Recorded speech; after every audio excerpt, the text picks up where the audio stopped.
Hello दोस्तों, मेरा नाम है केशव नारायण और इस वीडियो में हम बात करेंगे बिटकॉइन और क्रिप्टो करेंसीज के बारे में। दोस्तों, आप सब जानते हैं कि किस तरीके से 2008 के अंदर कुछ सेंट से स्टार्ट होके बिटकॉइन आज $12,000 मतलब 9 लाख रुपए से भी ज्यादा का हो चुका है। दोस्तों, आखिर क्या रीजन है कि बिटकॉइन का दाम इतनी तेजी से ग्रो हो रहा है? कई लोगों का कहना है ये किसी एक तरीके का बबल है जो कहीं ना कहीं किसी ना किसी दिन फट जाएगा। कुछ लोगों का यह भी कहना है कि ये नई एसेट क्लास है जो गोल्ड, इक्विटी और दूसरी जितनी भी एसेट क्लास है उससे ज्यादा रिटर्न देने का दम रखती है। आइए दोस्तों, समझते हैं इन सारी चीजों को इस वीडियो में।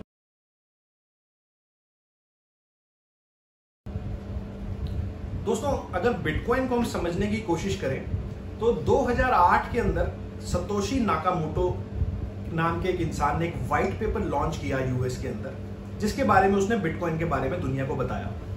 दोस्तों, सतोशी नाकामोटो के बारे में अगर हम बात करें तो आज तक इस इंसान को ना तो किसी ने देखा है ना कोई इससे मिला है। ये मेल है, फीमेल है, आज तक इसका ज्ञान भी किसी को नहीं हो पाया है।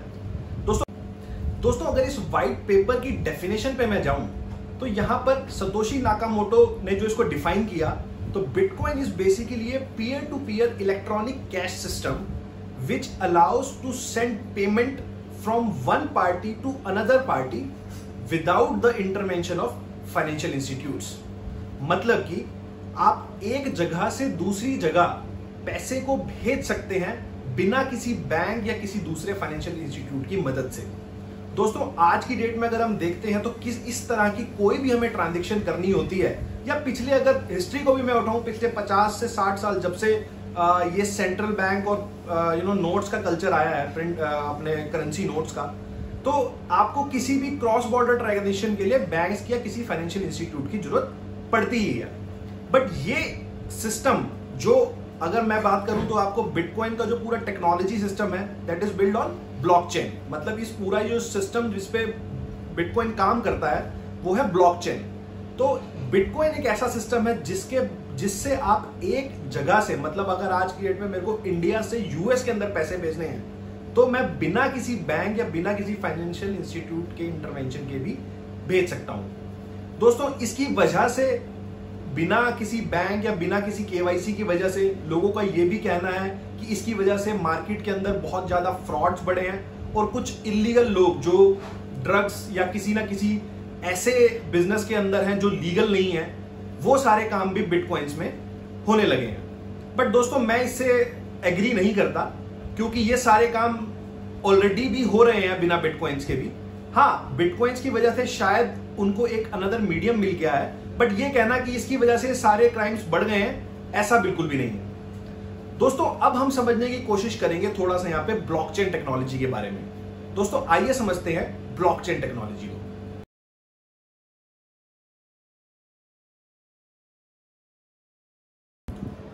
आइए दोस्तों, अब हम समझते हैं ब्लॉकचेन के बारे में। दोस्तों, जैसा कि हमें थोड़ा नाम से यहां अंदाजा लग रहा है, it is chain of blocks. अब यहां ब्लॉक्स का मतलब मैं आपको समझाऊं तो ब्लॉक्स का मतलब यहां पर होगा इंफॉर्मेशन से, मतलब कि जो लोग इस नेटवर्क पे पैसे को एक जगह से दूसरी जगह ट्रांसफर कर रहे हैं उन सारे लोगों की इंफॉर्मेशन।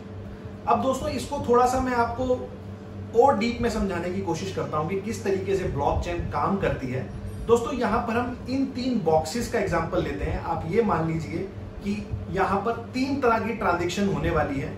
एक ए पर्सन है जो बी पर्सन को पैसे सेंड कर रहा है, बी पर्सन सी पर्सन को पैसे सेंड कर रहा है और सी पर्सन डी पर्सन को पैसे सेंड कर रहा है। दोस्तों, अगर सबसे पहली वाली ट्रांजैक्शन पे मैं जाऊं और इस ब्लॉक के ऊपर हम नजर डालें तो यहां पर हमें 3 इंफॉर्मेशन चाहिए होगी। सबसे पहला होगा पेई, पेई मतलब पर्सन ए। दूसरा होगा रिसीवर, मतलब कि पर्सन बी। और तीसरा होगा यहां पर अमाउंट, मतलब कि ए बी को कितना पैसा या कितने बिटकॉइंस भेजना चाहता है। मैं यहां पर मान लेता हूं कि वो 1 बिटकॉइन बी को भेजना चाहता है, तो अमाउंट हो गया मेरा 1 BTC। दोस्तों, ये पूरी इंफॉर्मेशन का एक ब्लॉक बन जाएगा और इसे ब्लॉकचेन नेटवर्क पर वेरिफिकेशन या प्रोसेसिंग के लिए डाल दिया जाएगा। दोस्तों, जैसे ही ये ब्लॉकचेन नेटवर्क पर जाएगा ये ब्लॉक, इमीडिएटली सबसे पहले इसका हैश चेक किया जाएगा। दोस्तों अगर यहां पर आप हैश को मैं एक एग्जांपल के थ्रू समझा देता हूं। आप मान लीजिए कि इस ब्लॉक की हैश, आप ब्लॉक की हैश से मतलब ये समझ सकते हैं कि किसी तरीके का फिंगरप्रिंट, जिस तरीके से हम अपने डे टू डे या अपनी रियल लाइफ के अंदर फिंगरप्रिंट से अपने फोन को ऑन कर सकते हैं, या किसी तरीके कोई पासवर्ड लगा के मैं अपने फोन को ऑन करता हूं, या डिफरेंट तरह के जो भी सिक्योरिटी सिस्टम्स होते हैं वो किसी पासवर्ड या फिर आपके फिंगरप्रिंट पे काम करते हैं। उसी तरीके से ब्लॉकचेन की अगर बात करें तो ये पूरी हैश सिस्टम पे काम करती है। दोस्तों जैसे ये ब्लॉकचेन नेटवर्क पर जाता है तो सबसे पहले इस ब्लॉक का हैश चेक कर दिया जाएगा। दोस्तों आप यहां पर मान लीजिए कि इस ब्लॉक का इस समय हैश जो इससे पहले बना है उसका हैश है 100, मतलब कि 100। तो अगर ये हैश इसके प्रीवियस ब्लॉक से मैच कर जाता है, मतलब कि इससे पहले जो ट्रांजैक्शन प्रोसेस हुई है अगर उससे मैच कर जाता है तो ही ये ट्रांजैक्शन को वेरीफाई करेगा ये नेटवर्क, नहीं तो इमीडिएटली ये ट्रांजैक्शन ब्लॉकचेन नेटवर्क से रिजेक्ट कर दी जाएगी और एक बीटीसी ए से बी ट्रांसफर नहीं होगा। दूसरा केस मैं यहां पर देखूं, अगर ये हैश पिछली हैश से मैच कर जाती है, मतलब ये फिंगरप्रिंट मैच कर जाते हैं, तो इमीडिएटली ये ट्रांजैक्शन प्रोसेस कर दी जाएगी, एक बीटीसी ए से बी में ट्रांसफर कर दिया जाएगा और एक नई हैश जनरेट हो जाएगी, जो यहां पर आप मान लीजिए 1 2 3 एक नई हैश मेरे को यहां पर मिल जाती है। अब दोस्तों बी के वॉलेट में जैसे ही पैसे क्रेडिट हो जाते हैं, मतलब एक बीटीसी क्रेडिट हो जाता है, अब हम समझते हैं अगर बी सी को पैसे सेंड करना चाहता है तो उस वाले केस में क्या होगा। दोस्तों जैसे ही बी पर्सन सी को पैसे सेंड करेगा तो उसी पूरी इंफॉर्मेशन का एक ब्लॉक बन जाएगा जिसमें पेई, रिसीवर और अमाउंट, इस पूरी इंफॉर्मेशन का एक ब्लॉक बन जाएगा और उसे बिटकॉइन के नेटवर्क मतलब ब्लॉकचेन नेटवर्क पर डाल दिया जाएगा। दोस्तों आपको याद है कि ए ने जब बी को पैसे ट्रांसफर करे थे तो उसका हैश था 1 2 3। दोस्तों बी जब सी को पैसे सेंड करता है तो इसी हैश को दोबारा चेक किया जाएगा। अगर ये हैश पिछली वाली हैश से मेरी मैच कर जाती है तो इस ट्रांजैक्शन को दोबारा से प्रोसेस कर दिया जाएगा, वेरीफाई कर दिया जाएगा और बी से सी को पैसे ट्रांसफर कर दिए जाएंगे, नहीं तो इमीडिएटली ये ट्रांजैक्शन को यहीं रिजेक्ट कर दिया जाएगा और इसको ब्लॉकचेन नेटवर्क से बाहर कर दिया जाएगा। दोस्तों इस तरीके से ब्लॉकचेन नेटवर्क पूरी तरीके से काम करता है और पूरा जब तक ये हैश एक दूसरे से मैच करती जाएंगी तो डिफरेंट ब्लॉक्स इसके ऊपर जनरेट होते जाएंगे। तो इस तरीके से अगर हम समझें तो ये चैन बन जाएगी पूरी ब्लॉक्स की। तो इस टेक्नोलॉजी का इसी वजह से नाम रखा गया ब्लॉकचेन टेक्नोलॉजी। दोस्तों अगर हम बात करें तो ब्लॉकचेन टेक्नोलॉजी के ऊपर बहुत सारे क्रिप्टो कॉइन्स हैं। आप अगर और इसके बारे में जानना चाहते हैं तो मैं आपको एक वेबसाइट का नाम बता देता हूं जिसका नाम है कॉइन मार्केट कैप। आप यहां पर रियल टाइम बेसिस पे चेक कर सकते हैं कि किस क्रिप्टो करेंसीज में क्या प्राइस चल रहा है। करीब अगर मेरे को ठीक से याद हो तो अराउंड 1000 से ज्यादा आज की डेट में क्रिप्टो कॉइन्स पूरी दुनिया के अंदर है जो डिफरेंट प्राइसेस पे ट्रेड हो रहे हैं। दोस्तों इसके बारे में आप उस वेबसाइट पे जाके और भी समझ सकते हैं। और अगर आपको ये वीडियो जानने में, इस तरह के वीडियोस जानने में आपको और इंटरेस्ट हो और आप इसी तरीके की और भी क्रिप्टो करेंसीज के बारे में जानना चाहते हो, जिस तरीके से इथीरियम, डैश, रिपल, इन सब क्रिप्टो करेंसीज के बारे में अगर जानना चाहते हैं तो मेरे को कमेंट सेक्शन में लिख के बताएं ताकि मैं इस तरह की और भी वीडियोस आपके लिए बनाऊं। दोस्तों अब आप समझ गए होंगे ब्लॉकचेन के बारे में। दोस्तों इस तरीके से जितनी भी क्रिप्टो करेंसीज मार्केट में इस समय है वो अपनी अपनी ब्लॉकचेन पे काम करती है। वहीं अगर बिटकॉइन की ब्लॉकचेन के बारे में अगर बात करूं तो ये एक डिस्ट्रीब्यूटर लेजर होता है। अब ये सारी ट्रांजैक्शंस जो मैंने आपको बताया जब वेरीफाई होती जाती हैं तो उसका एक लेजर बना दिया जाता है, जो हम अगर बिटकॉइन के बारे में बात करें तो blockchain.org पे जाकर आप वो डिस्ट्रीब्यूटेड लेजर भी चेक कर सकते हैं। दोस्तों आपको इसका लिंक डिस्क्रिप्शन में भी मिल जाएगा जहां पर आप जाके चेक कर सकते हैं कि एक एड्रेस से दूसरे एड्रेस पे कितने बीटीसी गए हैं और कितना टाइम लगता है एक ट्रांजैक्शन को वेरीफाई होने में। ये सारी चीजें आप वहां जाकर भी चेक कर सकते हैं। दोस्तों अब हम आगे बात करेंगे बिटकॉइन की लीगैलिटी से लेकर। बहुत सारे लोगों को एक कंफ्यूजन है कि क्या बिटकॉइन इंडिया के अंदर लीगल है या नहीं है। इन सारी बातों पे हम बात करेंगे। आइए दोस्तों हम समझते हैं बिटकॉइन की लीगैलिटीज को।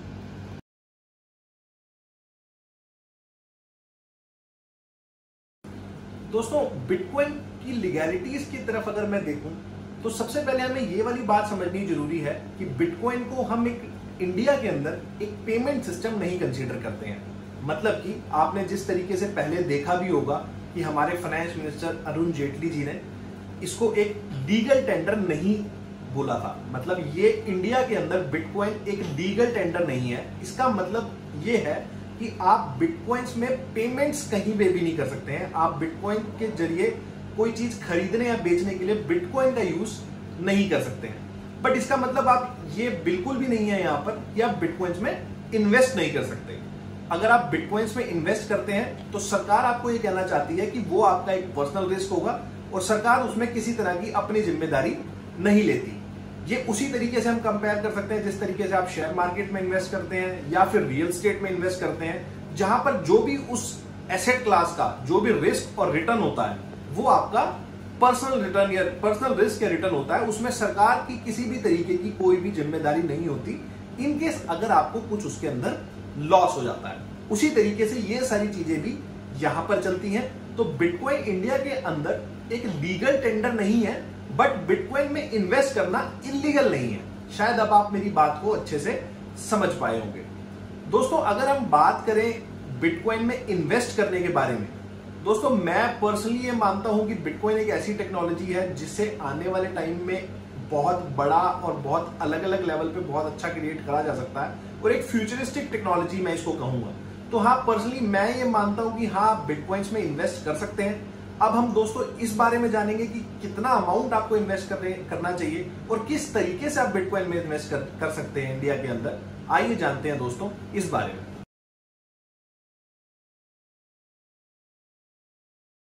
दोस्तों तो अगर बात करें इन्वेस्टमेंट के बारे में, बिटकॉइन में इंडिया में किस तरीके से इन्वेस्ट कर सकते हैं, तो मेजरली अगर मैं इंडिया के बारे में बात करूं तो इंडिया के अंदर जो सबसे बड़ी एक्सचेंज और सबसे पॉपुलर एक्सचेंज है वो है जेपे, जिसका लिंक भी मैंने आपको डिस्क्रिप्शन में दिया हुआ है जो लोग बिटकॉइन में इन्वेस्ट करना चाहते हैं। तो इस एक्सचेंज से जाकर आप, इस लिंक के थ्रू जाकर आप वहां पर अपना अकाउंट, फ्री अकाउंट क्रिएट कर सकते हैं और वहां पे जाकर अपना अकाउंट क्रिएट करने के बाद अपने बैंक अकाउंट को लिंक कर सकते हैं और वहां से पेमेंट करके आप बिटकॉइंस को बाय कर सकते हैं।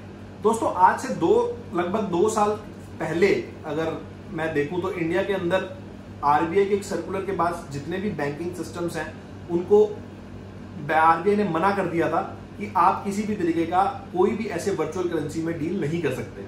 बट उसके बाद सुप्रीम कोर्ट का जो एक गाइडलाइन आया उसके बाद ये रिस्ट्रिक्शन हटा ली गई है। अब आज की डेट में आप अपने किसी भी इंडियन बैंक अकाउंट से आप किसी भी एक्सचेंज में जो इंडिया में बिटकॉइंस बाय या सेल करती है, अब आप वहां से बिटकॉइंस को खरीद सकते हैं और बेच सकते हैं। दोस्तों अगर इंटरनेशनल लेवल पे मैं बात करूं तो जो लोग इंडिया से बाहर से वीडियो देख रहे हैं वो कॉइनबेस, पॉलोनिक्स, बनांस इन एक्सचेंजेस पे जा सकते हैं और वहां से बिटकॉइंस बाय और सेल कर सकते हैं। दोस्तों ये कुछ पॉपुलर एक्सचेंजेस थी जो मैंने आपको बताई और जो शायद मेरे हिसाब से सबसे सेफेस्ट एक्सचेंजेस हैं पूरे दुनिया के अंदर, जहां पर आप बिटकॉइन अगर खरीद के इनके वॉलेट्स में रख लेते हैं तो आप एक सेफ जगह पे रहें और आपके बिटकॉइंस भी वहां पर सेफ रहेंगे। दूसरा दोस्तों, अगर आप ये जानना चाहते हैं कि बिटकॉइन के अंदर आप कितना अमाउंट इन्वेस्ट करना चाहते हैं, तो दोस्तों मेरी आपको रिकमेंडेशन रहेगी, जैसे मैंने आपको बताया कि बिटकॉइन एक नई टेक्नोलॉजी है, अभी इस टेक्नोलॉजी को बहुत कुछ प्रूव करना है। तो दोस्तों अभी आप उतना ही अमाउंट इसके अंदर इन्वेस्ट करें जितना आप लूज करने के लिए अफोर्ड कर सकते हैं। मतलब कि अगर आपका वो अमाउंट जीरो भी हो जाता है, वो आपकी वो इन्वेस्टमेंट जीरो भी हो जाती है, तो आपको बहुत ज्यादा फर्क ना पड़े। तो दोस्तों मेरी आपको रिकमेंडेशन यहां रहेगी कि आप उतना ही अमाउंट इसके अंदर इन्वेस्ट करें जितना कि आप लूज कर सकते हो। उससे ज्यादा इन्वेस्टमेंट अभी आज की डेट में मैं आपको नहीं करने का बोलूंगा। बट विद टाइम अगर यहां से और सिचुएशंस इंप्रूव होती हैं और हमें इस बारे में क्लैरिटी मिलती है, जिसको मैं आपको आने वाली वीडियोस में भी अपडेट करता रहूंगा, तो आप और भी अपने इन्वेस्टमेंट को और अपने पोर्टफोलियो को इसमें क्रिप्टो करेंसीज में और बढ़ा सकते हैं। दोस्तों अगर आप इस तरीके के और भी वीडियोस जानना चाहते हैं, क्रिप्टो करेंसीज को और भी जानना चाहते हैं, जितनी और क्रिप्टो करेंसीज इस समय मार्केट के अंदर है, तो मेरे को कमेंट सेक्शन में लिख के बताएं ताकि मैं इस तरीके के और भी वीडियोस आपके लिए बनाता रहूं। और अगर आपको ये वीडियो यहां पर अच्छा लगा हो तो इस वीडियो को जरूर लाइक, शेयर कर लें और इस चैनल को जरूर सब्सक्राइब कर लें ताकि इस तरीके के और भी वीडियोस आप तक जल्द से जल्द पहुंच पाए। और इस बेल आइकन को जरूर प्रेस कर लें ताकि आपको ये वीडियोस टाइमली मिलते रहे। तो दोस्तों इस वीडियो को हम यहीं समाप्त करेंगे। अब हम मिलेंगे दोस्तों अगले वीडियो में। बाय बाय दोस्तों।